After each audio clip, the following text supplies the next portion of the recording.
ओम नमो भगवते वासुदेवाय नमः। आप सभी का स्वागत है हमारे भक्ति चैनल विनोदनी राधे सरगम में। श्री सत्यनारायण भगवान की व्रत कथा या अपने घर पर श्री सत्यनारायण भगवान का पूजन किस प्रकार से करें, इस वीडियो में आपको पूजा की सारी जानकारी मिल जाएगी। यह पूजा आप अपने घर में कभी भी कर सकते हैं। पूर्णिमा के दिन तो ज़रूर हमें श्री सत्यनारायण भगवान की व्रत कथा करनी चाहिए। इस कथा को अगर पति पत्नी मिलकर करें तो बहुत ही अच्छा होता है और घर वाले सभी को मिलकर यह पूजा करनी चाहिए। आप अपने घर पर श्री सत्यनारायण भगवान की व्रत कथा करें तो अपने आस पड़ोसियों को भी ज़रूर बुलाएं, क्योंकि यह कथा सबको मिलकर करनी या सुननी चाहिए। सबसे पहले स्थान को साफ करके उस पर आपको पाटा रखना है। पाटे के ऊपर पीले रंग का कपड़ा बिछाएं। अगर आपको रंगोली बनानी आती है तो आप रंगोली भी बना सकते हैं।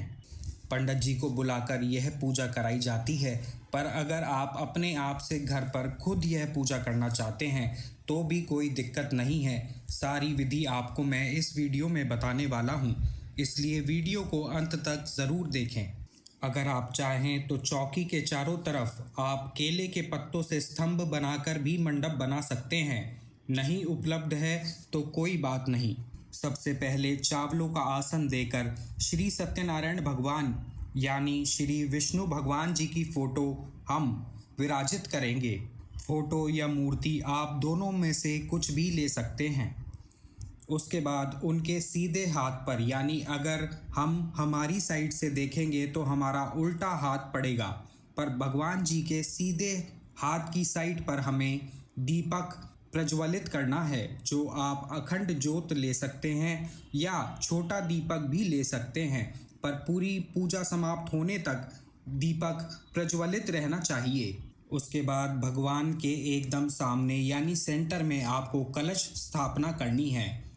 बिल्कुल सेंटर में हमारी कलश स्थापना होनी चाहिए। कलश के कंठ पर मूली बांधेंगे, कलश पर चंदन अर्पित करेंगे। चंदन से आप स्वास्तिक भी बना सकते हैं। उसके बाद कलश के अंदर सबसे पहले गंगा जल डालेंगे, उसके बाद सादा जल डालेंगे। सादा जल डालने के बाद थोड़े से चावल डालेंगे, थोड़ी सी हल्दी डालेंगे, उसके बाद थोड़ी सी चीनी डालेंगे, एक तुलसी का पत्ता डालेंगे और साथ ही साथ एक पीला फूल भी डालेंगे। ये डालने के बाद हम कलश में 5 आम के पत्ते लगाएंगे। आप अपने घर के दरवाजे पर आम के पत्तों की माला बांधकर आप तोरण भी लगा सकते हैं। तो इस प्रकार से आम के पत्ते लगाकर उसमें हम नारियल रखेंगे। नारियल का मुख ऊपर की तरफ होना चाहिए। कई लोग सामने रखते हैं तो आप सामने भी रख सकते हैं, दोनों ही तरीके ठीक हैं। अब हम भगवान गणपति जी को विराजित करेंगे, जो कि प्रथम पूजनीय हैं। गणपति जी को ज़रूर विराजित करें, सुपारी के रूप में या फिर मूर्ति के रूप में। आप विष्णु सहस्त्रनाम फ़ोन में चला सकते हैं, श्री सत्यनारायण भगवान का मंत्र चला सकते हैं। जो भी पूजा का मंत्र चलाना चाहें या खुद से करना चाहें आप कर सकते हैं। ओम नमो भगवते वासुदेवाय नमः। दीपक का पूजन करेंगे। दीपक पर हल्दी, रोली, चावल अर्पित करेंगे और एक फूल अर्पित करेंगे।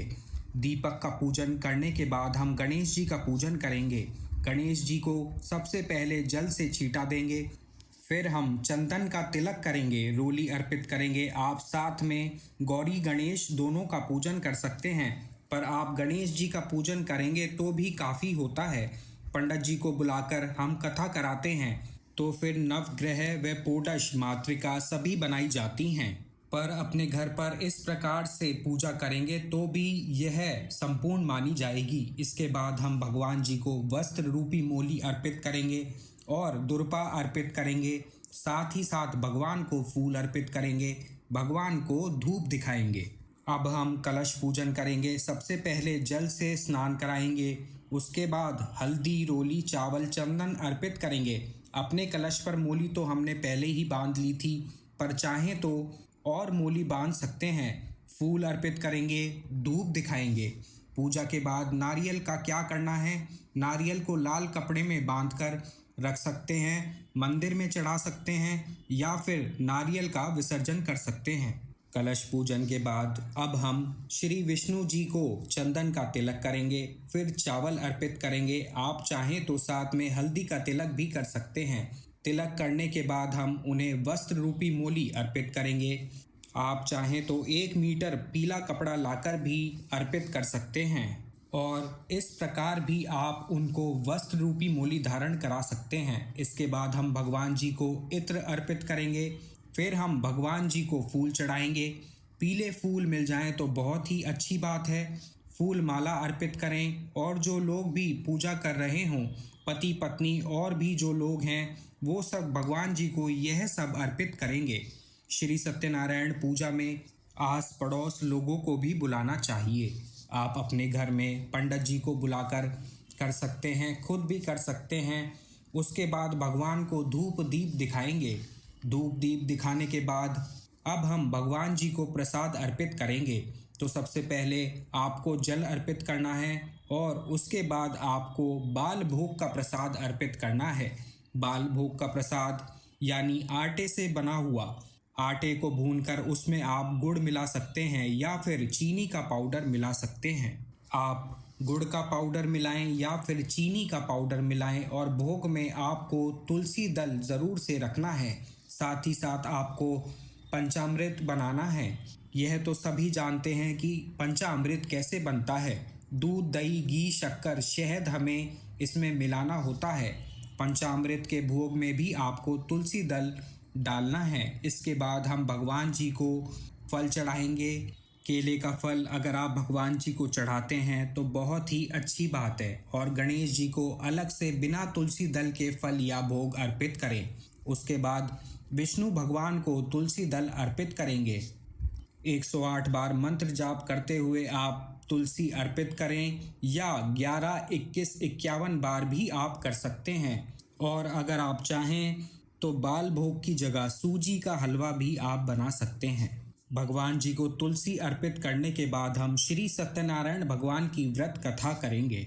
पुस्तक का भी विधि विधान से पूजन करेंगे। पुस्तक पर चंदन रोली अर्पित करेंगे। अगर पुस्तक नहीं है तो ऑनलाइन भी आप सुन सकते हैं। सभी लोग मिलकर कथा को सुन सकते हैं या फिर साथ मिलकर कथा को कर सकते हैं। कथा के बाद आरती करें और फिर अपनी मनोकामना भगवान जी से कहें। मनोकामना कहने के बाद प्रसाद बांटें। एक बात याद रखें कि जब आप कथा सुन रहे हों या कथा कर रहे हों तो आपके हाथ में फूल और चावल होने चाहिए। जितने भी लोग कथा में उपस्थित हैं उन सभी को आपको थोड़े से चावल और थोड़े से फूल हाथ में देने हैं। फूल और चावल हाथ में लेकर ही कथा सुने। कथा के बाद चावल और फूल भगवान के चरणों में अर्पित करें। श्री सत्यनारायण भगवान जी की व्रत कथा बहुत ही शुभ और चमत्कारी मानी जाती है। आप इस विधि विधान से बिना पंडित जी को बुलाए अपने घर पर श्री सत्यनारायण भगवान जी की व्रत कथा कर सकते हैं। आशा करता हूँ आप सभी को वीडियो पसंद आई होगी। बने रहें हमारे चैनल के साथ। ओम नमो भगवते वासुदेवाय नमः।